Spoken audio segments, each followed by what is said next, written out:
Good Friday afternoon, YouTube modeling community. Pappy here at West Georgia Rods and Customs. Hope everyone's getting a wonderful start to your weekend.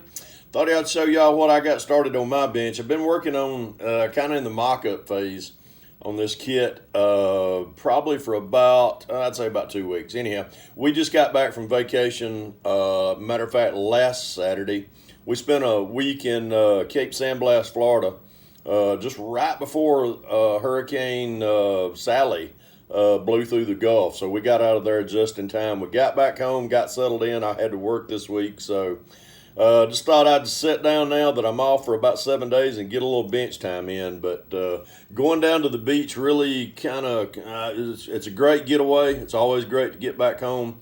And just wanted to show y'all what I've got started right here in the meantime. So anyhow, had someone ask me not too long ago about one of my builds. How many kits does it take for me to kit bash a particular build that once I get it out of my head and get it to the bench here, what all is entailed in that and how many kits do I use? Let me get this out of the way.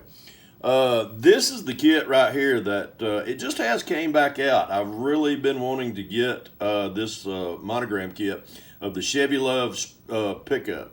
This is a great little kit. If any of you are looking to get it, build it like this, it comes with all the parts. I didn't hardly see any flash on it at all. Overall, it's a great little kit. If you're going to build it in a like a lowrider or something like that, it comes with what you see right here.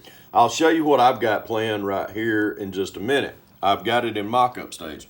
But in lieu to the question that was asked, what I'm fixing to do is actually turn it into a four-wheel drive truck. Why?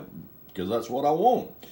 When I was in high school, there was a friend of mine, very close friend of mine. He had a Chevy Luv pickup that he had actually set it up on a four-wheel drive, I think it was a Jeep Wagoneer frame. Put a camper top on the back of it, cut out the cab, and he kind of turned it into a mini Chevrolet Blazer. He showed it in a lot of car shows, and I loved that truck in high school. I always wanted to kind of simulate building one like that. I never did. I did own a Chevy Luv pickup, but back in the late 70s, early 80s, it was during the mini truck craze where everybody was lowering them and everything, so I kind of went that route with it, didn't turn it into a four-wheel drive. Well, now that I'm a little bit older, I don't do the 1-to-1 scale cars and trucks anymore. I do the 1/25th scale. This is what I'm going to do, is I'm going to pretty much replicate how his used to look in high school. What am I going to use? I'm going to use these 3 kits right here. The Chevy Luv pickup that just came out. I used a few parts out of the Deserter kit. I think I went with the tires and the wheels. I was trying to think. I think I went with the engine that come out of that as well. The suspension lift is being donated from the Revell Big Game Country pickup. That's about it. I go to these 2 kits right here for anything that if I want to do a lift on a particular build, that's what I use. The tires and wheels out of the Big Game Country pickup is a little bit too big for what I was trying to build. I always put those in the stash and use those for other builds, but a lot of the parts that come out of the Deserter kit, I'm using in this also. Using the body and I use the frame out of this also. So let me show you what I've got planned right here.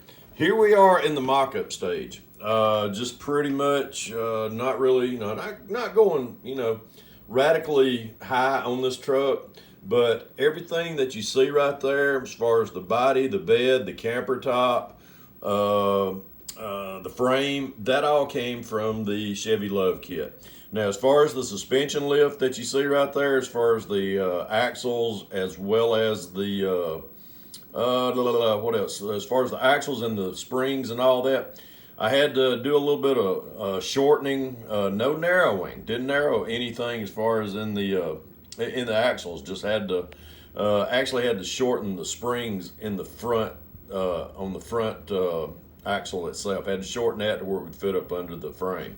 So, but use the tires and the wheels assembly from the deserter kit.